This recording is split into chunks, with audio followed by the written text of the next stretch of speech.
Hello BookTube, welcome back to my channel Motley Reads. My name is Dario. Today is Tuesday. It's Tuesday evening in Sweden. I just got back home from my evening run. Had a quite a productive day at work, despite great weather outside. And sitting inside when it's great weather outside is not the best and most motivating thing to do. But it was a good day. So I came home. I did some work at home, and then I went out for a run. And now I'm doing a tag because it's Tuesday. I heard somewhere that the Tuesday is the Tag Tuesday. So I'll be doing tag. And the tag that I will do, it's called the Supermarket Shopping Book Tag. This tag was originated by Jason of the channel Bibles in Bookland. And I was tagged to do this tag by Mark, the channel Richardson Reads. Thank you, Mark, for tagging me, and I'm going to add links to both Jason's video and Mark's video down below. I've done now a couple of tags. I think I did 3 tags, and this tag was the most difficult one, actually, to me at least. It forces you to think quite a lot, and that's the whole idea of the tags. But it was a good one. I had to think a bit about it, and I have books here to talk about related to these questions. I also watched videos with this tag, both Jason's and Mark's, and also Steve Donahue's, of course. And Steve also said in his video that he would like to know not only books but our shopping habits, and how the shopping looks like, and how does it look like now versus how did it look like before, because in the corona times assumption is that things have changed and so on. So I can tell you that I live in Sweden, and for us, when it comes to shopping and so on, things have not changed a lot. They've changed to some extent, of course. People are keeping distance. Everybody is mindful of distance. People don't cough and sneeze straight out as they did before. There is no handshaking. The cashiers are sitting behind these plexiglass shields. They have gloves. There are separators in a packing area. So supermarkets are fitted to facilitate separation between people, but we still go to our regular places and buying our regular stuff, and not many things have changed for that. Then somebody will say, yeah, but that's why you have so many deaths. We do have many deaths in corona, like everybody else has many deaths. Yeah, but you have more deaths than everybody else. How do you know that? Nobody really knows. I'm not aware of any international standard for measurement of corona deaths. How do you count that?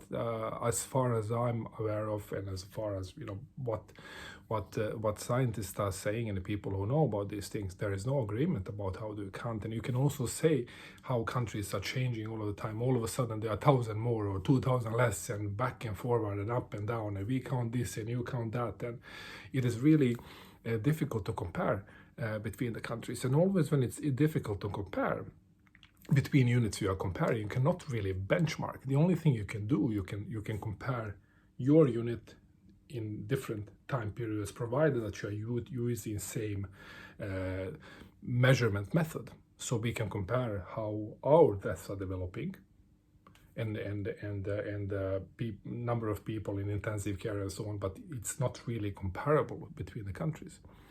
What we can compare also, we can compare the historic period. So what we can see, at least in Sweden, that we have had the month of April was the most deadly month in elderly care homes since 2000. And before that, since 1993. And you think, okay, what happened 2000, 1993? Well, we didn't shut down the society, obviously. What we had influenza, quite powerful influenza season that was very, unfortunately, very deadly to elderly people. But nobody talked about that at that point of time. I'm not suggesting that this is like a flu, but I'm just, this is just facts that are not very often presented and published because they do not fit popular narrative. Of course, another thing which is quite interesting is if you look at the countries, Denmark and Sweden. Denmark has shut down everything. Sweden have everything open. Still, the whole southern part of Sweden, which is as large as Denmark as a whole, has less deaths per capita than Denmark has. Now, measurement methods, we haven't agreed about that, so you cannot really tell, but let's assume that we can tell.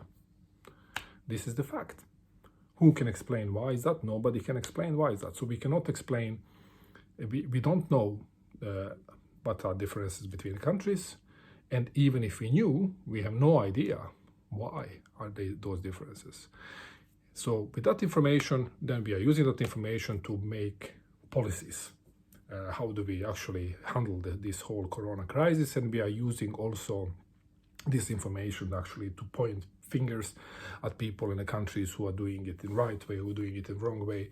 The truth is, nobody really knows, and this is one problem I really have with the dishonest journalism that we have quite a lot of, especially when it comes to complex matters that are of great importance for policy.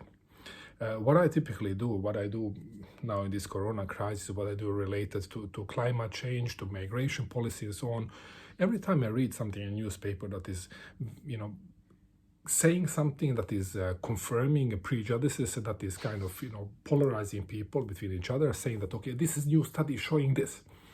What I typically do, I go and fetch the study. They are most often publicly available. You take a study, and depending then on how much time I have, I read the study, and you can read it in different ways. I typically do like this. I read abstract to understand what is it all about. Then if I have time, I go back then and read conclusions, and also read who paid for the study. And if I have more time, then I go and read method, and I read discussion. In a discussion, you typically have the authors criticizing the implications of the method and weaknesses of the method. Then you can actually evaluate how credible this is. What I also do if I have time, then I read peer review section, which is very often appendix, where you actually have other scientists that are analyzing, criticizing the article. I typically do this, and what I have seen so far in 100% of cases, actually during the last couple of years since I've been doing this, in 100% of cases, what was said in the article in the newspaper was wrong. All facts were not presented. Only what fitted the current narrative, that was the current dominant narrative, and sensationalism, that was kind of pulled out from there, but it was most often taken out of context. So that is, I don't really like that. So now I have I've been kind of talking very much about the corona thing. It wasn't really meaning, and I could raise this, but I think it is maybe of interest. Maybe somebody would like to discuss that, so I will leave it in this video. So let's go to the tag. Now, question number 1. List. Before going book shopping, including virtually, do you have a list? Like most of the book people, I don't have a list, but I do have a list here, and I have some number of preferences that are moving back and forward, and then I pull books I see. When I go to physical bookstores in the UK and in the US, I love really browsing, just discovering, and typically bookshops that are really well curated. I like getting into these, and because somebody taught through having these tables, thematic tables, you discover gems, and I really love that. I really love shopping, really books without any list. Another thing that I like is buying books used books on internet. In the Scandinavia, we have a site that is called antikvariat.net, where used bookshops have created a common database that you actually can search, and then you can buy from that site that is then ordering a book directly from the used bookshop anywhere in Scandinavia, and then you get the book typically home next day. So I typically do that when I discover something on BookTube, for instance. I go to antikvariat.net immediately and order books. That's how I actually shop for books. Number 2, fruit and veg. Good to the body and mind. Recommend a book you feel improved your physical and mental health. Is there such a book? Yes, there is such a book. Back in 2016, fall 2016, I lost one of the very important people in my life, my father-in-law, who was a great friend who I loved very much. He passed away way too early in cancer. And that event prompted actually me to start thinking about my own health. I'm living quite a busy life, lots of business traveling, lots of wining and dining, and I haven't really done any physical exercise ever in my life up to that point, up to 2016. And I had this guy at work who was, avid runner, running marathons and running quite a lot. And I was typically, mocking him and laughing about you man are crazy, running a marathon. Who runs a marathon? I couldn't even run like 100 meters. But are you crazy? And so on. So we were just laughing about that. And he knows me very well. He's a reader as well. So for the Christmas 2016, he bought me a book. He knew that the way to my heart and to my mind is through books. So he bought me a book. He bought me this book, Born to Run: A Hidden Tribe, Super Athletes, and the Greatest Race the World has never seen, by Christopher McDougall. This book, I read it during Christmas break. In January 2017, I bought my first pair of running shoes. Got out to run, and I haven't stopped running since. Already in September 2017, I ran my first half marathon. The September year after, I ran my first marathon, Berlin Marathon. I run every week between 30 and 50 kilometers per week. I really love running. I lost a lot of weight. I'm feeling much better. And this book really changed it for me. This is a book that talks very much about the benefits of running on health, about the body mechanics, about the history of running, and in the center of the story there is a story about the Tarahumara Indians in Mexico who are moving around. The only mean of transportation is actually their feet. They run quite a lot, and they are extremely tough athletes. Basically, all of them. That's the only way to survive as a Tarahumara, to be great at running. So they are born to run, and all of us are biomechanically born to run. So this book actually convinced me that I'm born to run, and I am born to run. So it changed my life. Number 3, tin goods. Regardless of the label on the can, the contents are all too often bland. What's your tin can genre? Crime. Definitely crime. I really have a difficult time. And when I say crime, it's detective novels. I just can't. I've been reading a lot. I try to read. My first encounters with detective novels was Agatha Christie and Sir Arthur Conan Doyle, Sherlock Holmes novels. I kind of read it and it was okay, but that was it. And then I tried to read afterwards. These Swedish Scandinavian crime and Stockholm noir and all these genres and P.D. James and Elizabeth George and George Pelecanos and trying to get back to that, but it really doesn't resonate with me. I can't I like the idea of it, but when I read it, doesn't give me really anything. I'm not interested in what's going on there. I'm not interested in the characters. I don't care who killed who. I really just doesn't talk to me. I don't know why. I would really like. I like movies, detective movies, BBC mini series. I love that. But books, I don't know why. That's really it. Number 4, meat/fish counter. Prepared by a skilled butcher or fishmonger just how you want it. Tell us about a book you felt was written just for you. Now, there is no such a book, really, that I would feel it was written just for me. There are, in different time periods, books that I feel are written just for me. And I'll just pick from one period of my life, one particular book. During the first 8 years of my career, I was in scientific research, working for university as a scientist, and I was traveling a lot in the world on conferences, living a really academic life, and then I found this book by David Lodge, a British writer, Small World. It's a satire on academic life, and this book really talked to me. It was such a high recognition factor that I was just I was really thrilled.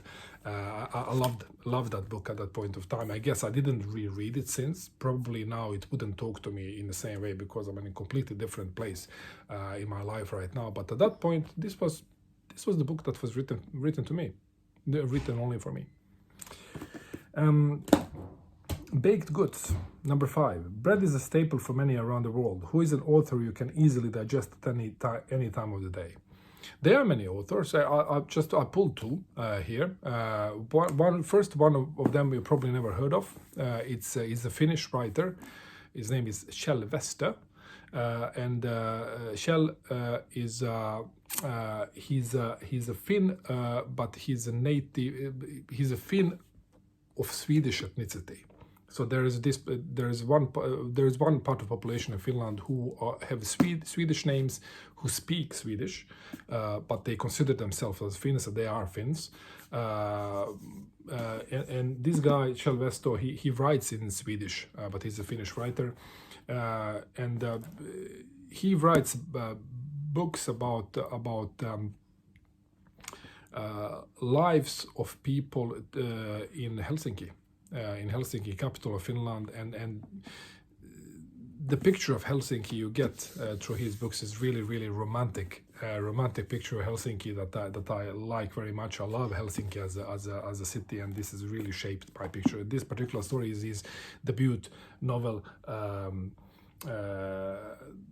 Dragons over Helsinki. I think it could be translated Drakan of Helsingfors. And it's a coming of age story. Really, it's really nice, very easy digestible. Another one, is Isaac Asimov.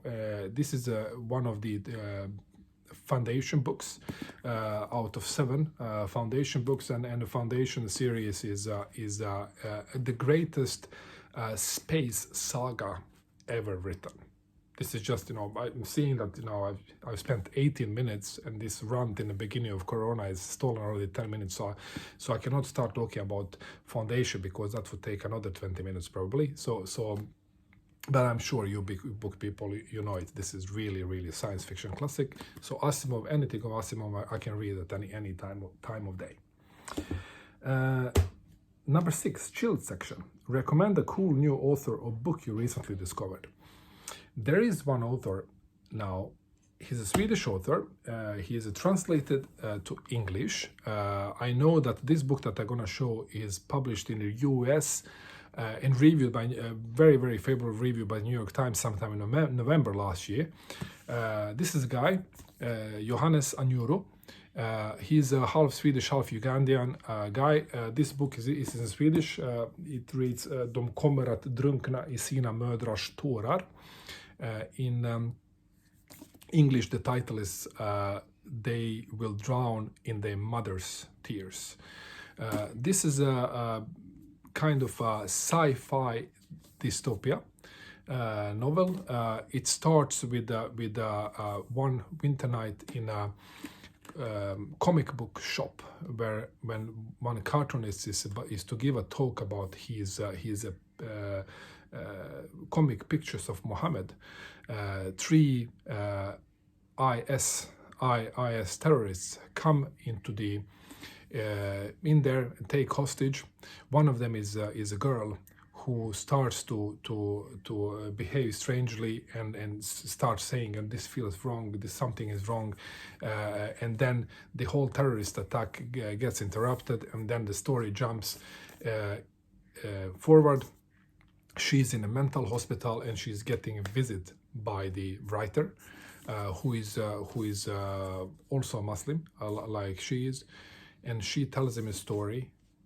It turns out that she is coming from the future of Sweden that is run by a racist regime, with a terrible suffering and dictatorship that regime brings. It's a fantastic story, very well written. The language is it's the tone of language is a kind of a dreaming, trembling tone of language. Very dystopian and very very much worth your time.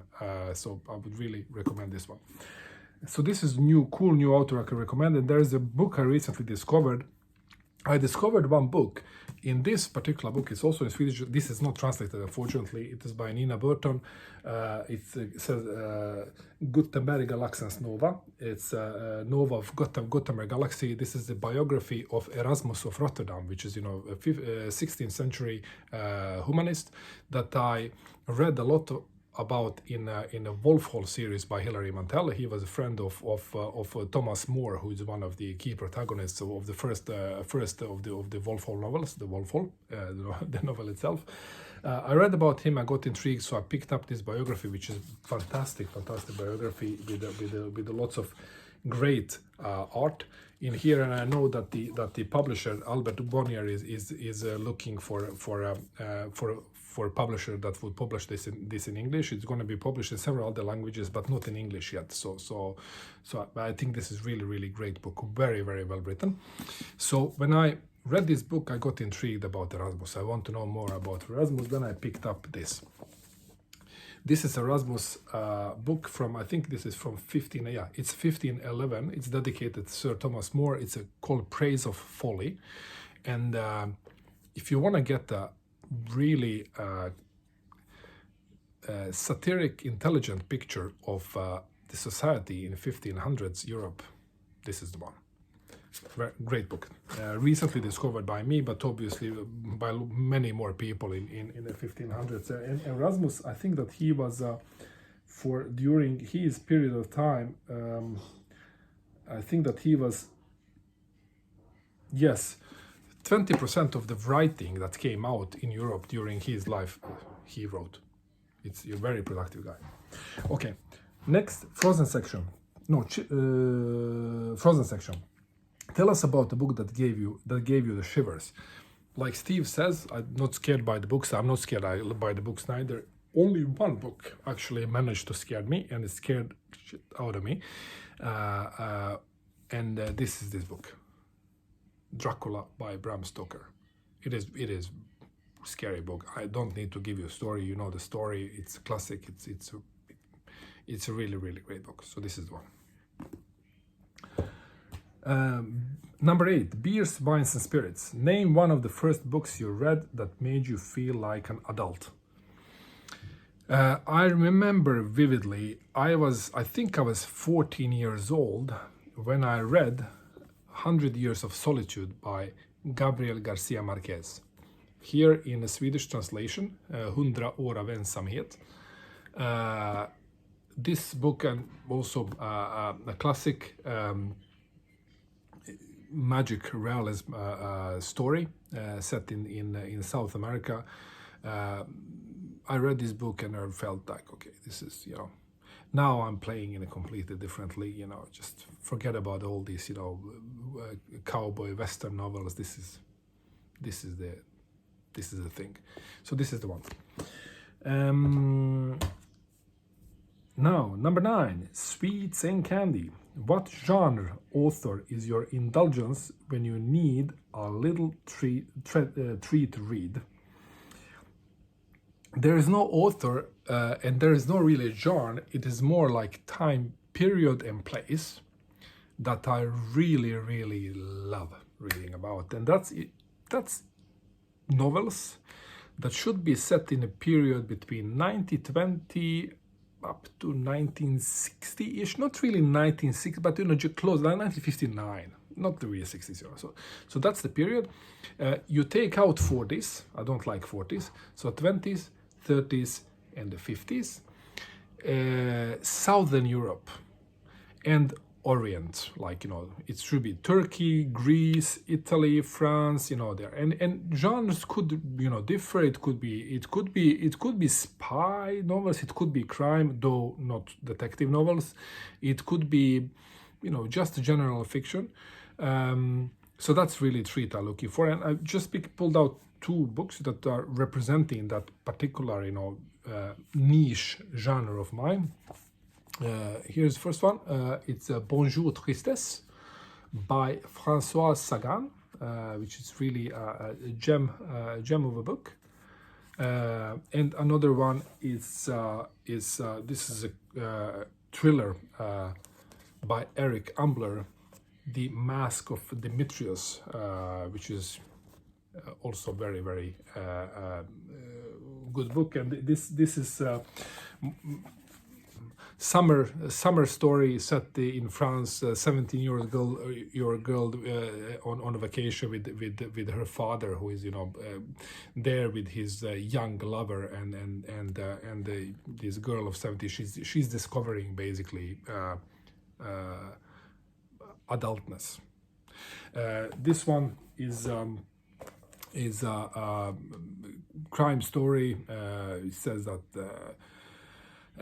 English crime novelist Charles Latimer is traveling in Istanbul when he first hears of the mysterious Dimitrios, an infamous master criminal whose body is just being fished out off the Bosphorus. Fascinated by the story, Latimer decides to retrace Dimitrios' steps across Europe to gather material for a new book, and then he goes off around Europe, and then you get all this chase, this feeling of Orient Express almost, and so on. And this is set in 30s, and this one I think it's late 50s or even early 60s. So these are the kinds of books that are my indulgence. Number 10, a magazine stand. If you read magazines or journals regularly, share some titles with us. I don't read very much of magazines. Journals I don't read at all regularly. Magazines, I do have 2 magazines that I subscribe to. And then I read it as often as I have time. First one is this one, Runner's World, and it's inspirational stories and presentations of new gear and presentations of new races and so on. So it's nice. I like this one. And then the second one is The Economist, that I like very, very much, and especially like reading sections about Africa and Asia, because in the West we tend to be very, very focused on the US and our own home countries, but here you get a wider perspective, and that's why I like The Economist very much. So this is it. So it's 10 questions, and now the 11th and the final question is checkout. Time to go home and unpack. Tag some shoppers on their way in. So who should be the shoppers that I should tag? I will tag 2 shoppers. I will tag Noah of Everybody Who Reads It Must Converse, and I will tag Karen Evans. I'm really curious about 2 of you guys, how you will answer this tag, and I'm going to put the links to their channels down below. So I managed actually below 30 minutes, 29:30. So I need to shut it down, because when you see 30, then you will see, oh, this is too long video, I cannot watch it. So hopefully I will, if you see 2, then you will, yeah. So let me know if you like something of what I presented. Let's discuss. Bye.